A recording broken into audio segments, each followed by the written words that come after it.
have a problem and I'm not exactly sure what to do about it. And I don't currently have a wedding dress lurking in here. I'm intrigued enough to try it, just like they did in the bee. Today is brought to you by my unpicker. That is definitely not my best work. Hi and welcome back to this week's episode of Sew the Bee with me. I'm so enjoying putting these vlogs together for you all, and thank you for your very positive comments about the video series so far. I'm glad you are all enjoying it. We are very much enjoying the bee over here, and it was episode 4 this week, which was Reduce, Reuse and Recycle Week. I mean, it was quite wild. It's been very hard really to put any sort of patterns together this week because all the contestants for all of the challenges hacked patterns and put different pieces of different patterns together to create the most amazing garments. So not sure I can exactly replicate anything in my sewing room this week, but I'm going to give one of the challenges a go. So first of all, there was the pattern challenge, and this week they had an interesting challenge, which was to use some scrap fabrics to cut them up into very tiny sort of confetti sized pieces, put them in between 2 pieces of organza, quilt them, and then turn that into sort of a clutch bag, a small over the shoulder bag.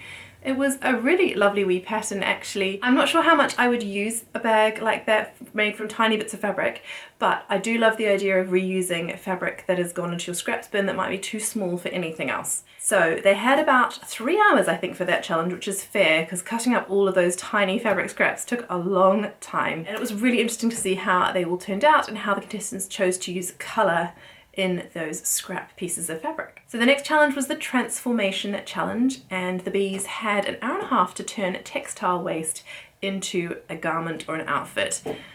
I mean, they do such an incredible job. I don't think I could come up with anything in an hour and a half, let alone sew it. So that was so much fun to watch. Shocking to hear how much textile waste goes into landfill every year. It really did inspire me to get into my sewing room and sew up some of these scraps that I've been hoarding for a while. The last challenge, as ever, was the Made to Measure challenge, and this was such fun. The bees had found wedding dresses, which some of them had painted or printed or dyed a completely different colour, and they had to change those wedding dresses into party outfits. That was so much fun to watch. Now, my wedding dress is over in New Zealand at my parents' house, so I sadly won't be getting that over here in time, but I also did absolutely adore my wedding dress, and I'm not sure I could bear cutting it up and sewing it into anything else. I did toy with the idea of making it into a special dress for my daughter, perhaps for a baptism or something, but I couldn't do it. I just couldn't. So I'm not going to be doing the Made to Measure challenge this week, also because I don't really want to go to a charity shop and find an old dress to upcycle, because the idea of the Sew the Bee with Me challenge for myself is to use what I already have here in my sewing room, and I don't currently have a wedding dress lurking in here, so I'm not going to be doing that one this week. If you do want to watch someone refashion a wedding dress, do head over to Teresa from Lost My Thread. On her channel she had a couple of vlogs I think all about the challenge she set herself to take her wedding dress and to sew it into a party dress for a special wedding anniversary, which was such fun to watch. So if you do want to see someone refashion a wedding dress, head over to Teresa's channel and watch her vlogs. I'll try and link them in the description box below if I can find them. Okay, so what am I going to do this week in my sewing room? Well, now I made a skirt a while ago, and it was the Saturday skirt? No, the Bernadette skirt by Friday Pattern Company.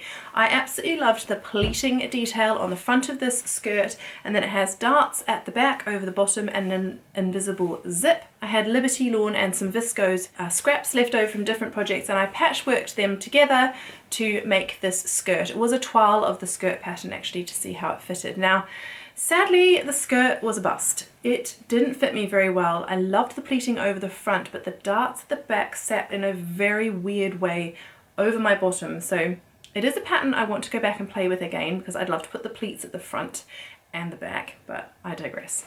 Anyway, I have this. It's just been sitting over a chair in my bedroom for the longest time because I haven't known what to do with it. I don't want to throw it away because these are Liberty scraps, and this is a beautiful lawn from Fabric Godmother, and I do love the fabric, but I just wasn't sure what to do with this skirt. But now I know. So what I'm going to do is I'm going to cut it up. So it's already patchwork scraps, it's not being worn, so it may as well get cut into confetti sized pieces, and I'm going to try and make a boxy pouch using these fabric scraps. I do already have in my sewing room 2 other things.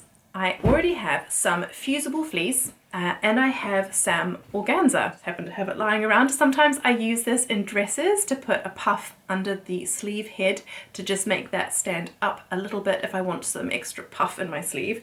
But I have plenty here. So I think what I'm going to do is get my confetti scraps, iron them onto the fusible fleece, and then put the organza on the top just like they did in the bee, and then I'm going to quilt that. And then what I'm going to do is I'm going to sew that into a boxy pouch. You'll recognize this zip from a couple of weeks ago when I made a half zip sweater. This is the only other zip I have in my sewing room that isn't an invisible zip. I sew a lot of garments that need invisible zips, so I have a lot of those in my stash, but no normal zips, it would seem. I have a couple for bag making that are like tiny ones, about 9 inches I think, and this boxy pouch requires a 14-inch zip, so I will use this one. I know it's not the same colour as this, but there is some white in some of these fabrics, so I'm hoping it'll be fine. So the pattern I'm going to use for my boxy pouch is a free pattern. It's actually available on the Melanie Ham blog. I'm sure many of you will know her. Sadly, she's no longer with us, but her blog is still available and it has an abundance of incredible patterns. Melanie Ham was an amazing sewer and blogger and YouTuber with incredible quilting patterns and patterns for other things like pouches and bags. It's available both as a YouTube sew along and also as a blog post on her blog.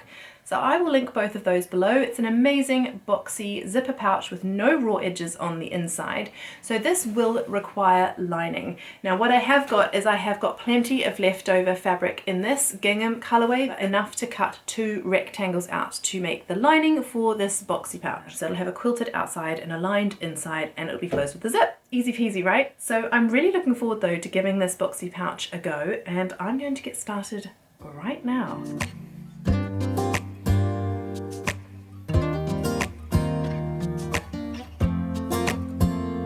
Okay, that took a while to do, but I have got now a pile of squares from my skirt, what was my skirt, and I have my rotary cutter at the ready, and I'm going to get cutting these scraps. I did have to stop myself from putting the tiny bits in the bin because, I mean, I made quite a mess of some of the bits, and then there were some little offcuts, but I had to make myself not throw those in the bin because obviously they can go in the bag, or in the fabric that will become the bag. I couldn't use the waistband sadly because that was interfaced, but I can use the rest of it. So I'm going to start chopping this up. Hopefully I've got enough to make bag. We'll just get cutting and see what happens.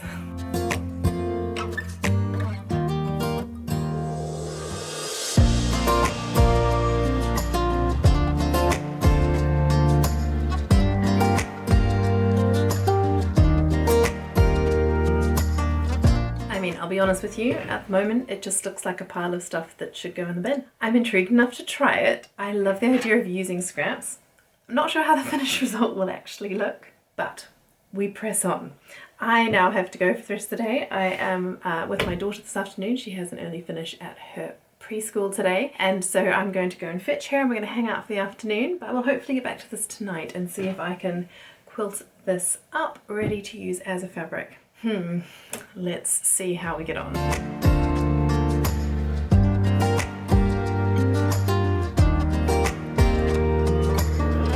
Sometime later. We've had an afternoon, we've had a day.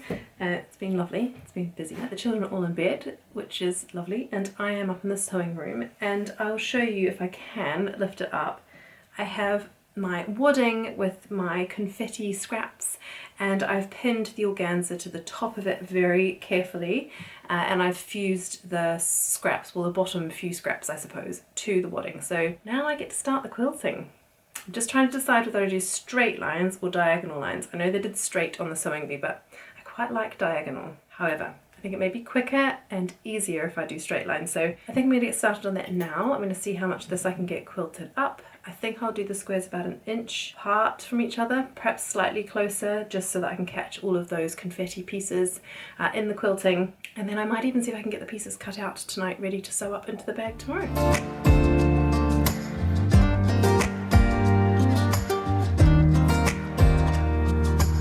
Good morning.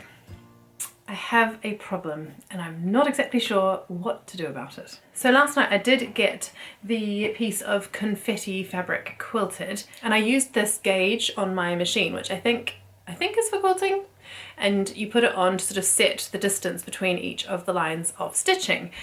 but it must have got bumped at some point and I was so tired last night I didn't notice. Note to self, do not sew when you're tired. I sewed each line at about 3/4 of an inch apart in the end because I thought that looked the best. So you can see here these are 3/4 of an inch apart, but then as you get towards this end, those are more like a centimetre apart. I'm not sure you can really notice it, but I noticed it. And I'm going to have to cut 2 rectangular panels, so one will have small squares and the other will have big squares. It's just going to annoy me.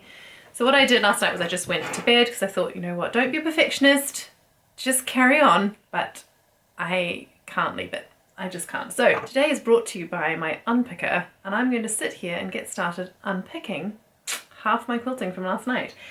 Fortunately, I got the vertical lines. Well, they're horizontal now, but last night they felt vertical. I don't know why. Thankfully, these lines that are going vertically are fine. I was very careful that this gauge thing didn't budge while I was sewing those. So it's probably about, what, 1/3 that I need to unpick, which is annoying. But I did use a longer stitch length. I think I set it to about 3.5, so it's not quite as painful as I originally thought, but I think I'll be happier with the end result if I do unpick that. So enough waffling. I am going to start unpicking.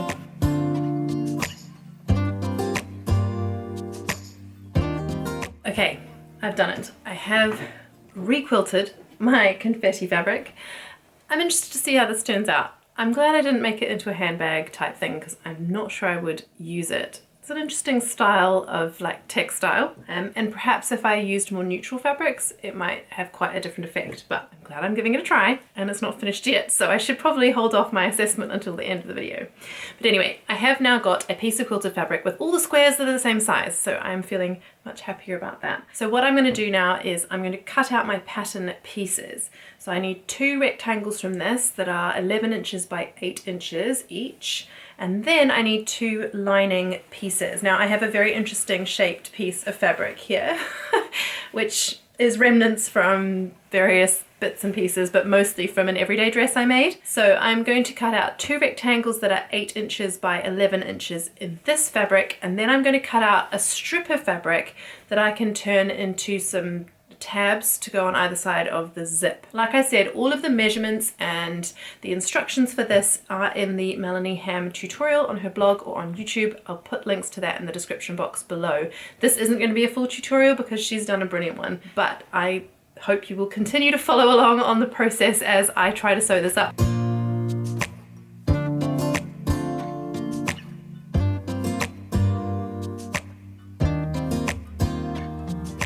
Right, I'm back in the sewing room. I have another cup of coffee. Dinner's been made, housework's been done. So I've got about an hour and a half before pickup needs to happen. So I'm gonna see if I can get this sewn up in the time.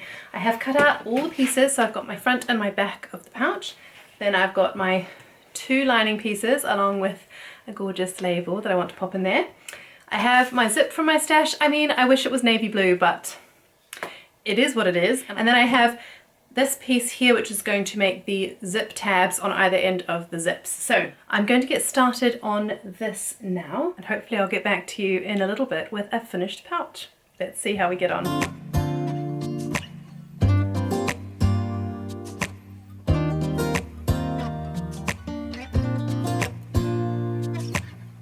Okay, so I've been going for about 40 minutes and I have some mad sort of rectangular looking thing. I have sewn both of the sides together, and now I think it becomes the tricky part of sewing each end together, but I have to wedge in the zipper guard as well somehow. And I think this is just a bit fiddly because you've got to keep the lining out of the way on the one side and then this out of the way on the other side. So I'm going to see if I can get that done. I've got like another 20 minutes, half an hour before I need to go to pick up. I've currently got little bits of confetti all over me, just bits that are coming out of the seam allowance.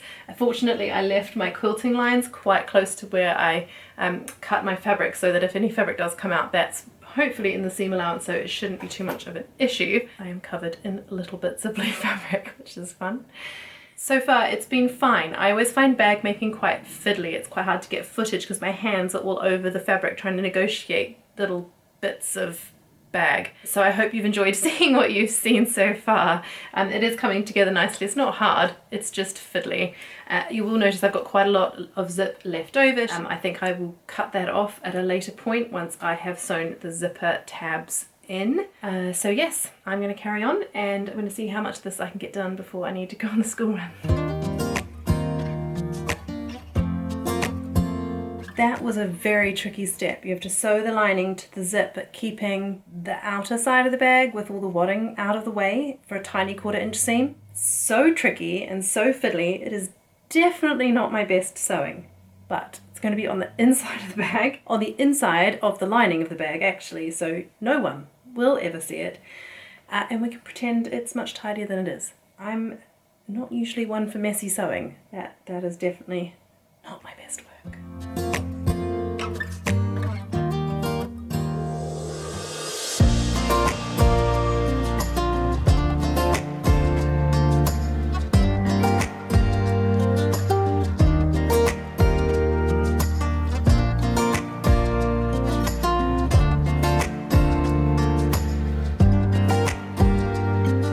So it is still Thursday. I just got changed because I had to cycle the children around to all their activities this afternoon and it was freezing cold and I was on the bike, so I'm in my comfies. But I wanted to come on because I have finished the pouch. It actually looks all right on the screen, but I don't love it. And that's always a shame, isn't it, when you work to make something and then you don't love it.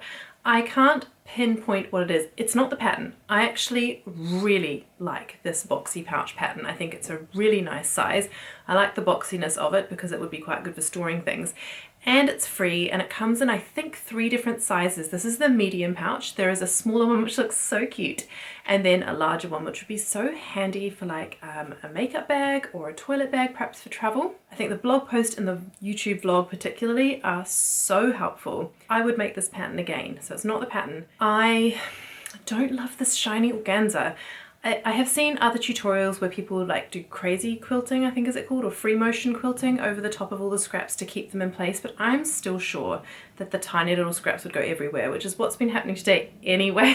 It's just driven me a bit batty. So I think you kind of need the organza over the top to secure all those pieces in place, and I think that works well. So maybe it's just the organza I chose. Like I say, it was in my stash, so I haven't lost anything by doing this, but it is quite shiny. And so I then think you can't really see as clearly the fabric underneath against sort of the shine of the organza. And I just think my personality is such that I quite like simple plain fabrics and plain construction, so I think I would probably prefer this in a simple plain beautiful fabric with a beautiful lining, and I think this would make such a lovely teacher gift or a Christmas present. I think this would be an excellent gift idea. But in terms of the confetti quilt thing, I'm not a fan. So I'm glad I tried it because I have seen it on Instagram all over the place and thought it looked so much fun, and I really have wanted to try it for quite a long time. So I'm really glad the Sewing Bee inspired me to give it a go, but I am so glad that I did it in a pouch first because I have been considering doing a sort of confetti gilet waistcoat type thing or a coat made from these sort of scrap fabrics. I'm so glad I didn't because it's really nice, and I'm sure some people will love this kind of confetti idea, but it's not for me. So I don't quite know what I'll do with this pouch now. I really don't like it. So we'll have to see what I do with that. I might keep it up in my sewing room and pop things in it that need a storage pouch. Stay tuned. I'll come up with something. There's always things that need storage. If you've got any ideas, let me know. What could I store in my little boxy pouch that I really don't love very much? Such a shame.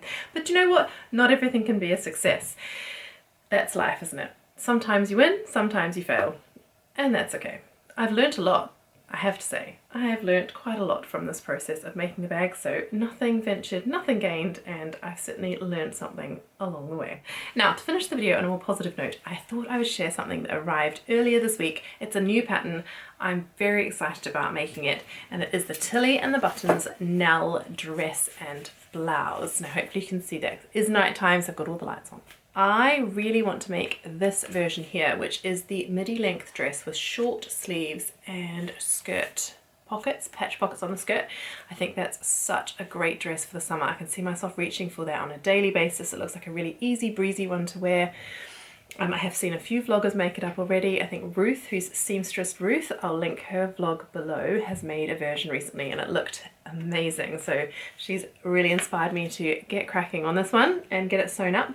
And the material I thought I would use for this one is this beautiful rifle paper, I think it is, viscose, that I got in a D-stash from Claire, who loves red sews. Absolutely love this fabric. I think it's stunning. Now I think there's 3 meters of this, or near to 3 meters of this. It is very narrow. So I'm hoping I'll be able to get the Nell dress out of this, but I think the bodice is lined on the Nell dress, so I could use a plain sort of white viscose fabric that I've got to line it instead of lining it with the same fabric, just so I can get all the pattern pieces out. So we'll wait and see, but do stay tuned for that one. This is a fruity fabric, and there's the lovely So Fruity challenge going on at the moment, run by Yvette, who is Blossom Sandwich. I'll link her channel below with all of the details about the So Fruity challenge. It's a fab challenge that Yvette runs every year, and I have got this fabric. I'm excited to sew it up, and I think I need a little boost after that project. So I think this will be one of the next things I start sewing. Next week on the bee, it looks like it's Indian week, I think they said, or India week. They're making things from sari. I think they're doing something with block print fabric, so I'm really excited and curious to see what that's all about. So hopefully I'll be able to play along and keep going with my Sew the Bee with me videos. I'd love to make another garment that they make on the bee. Maybe I'll try another timed challenge, we'll just see. If I can't play along next week, let me know below if you'd like to see me sew up the Nell dress or give you a review of how I found that. So I'll finish here. Let me know what you thought of the pouch below. Would you try the pattern? Would you try the confetti fabric? Is it your bag? Let me know below. That's it from me for this week. Thanks for watching. I hope you have a lovely week ahead full of lots of happy sewing, and I'll see you in the next one. Goodbye.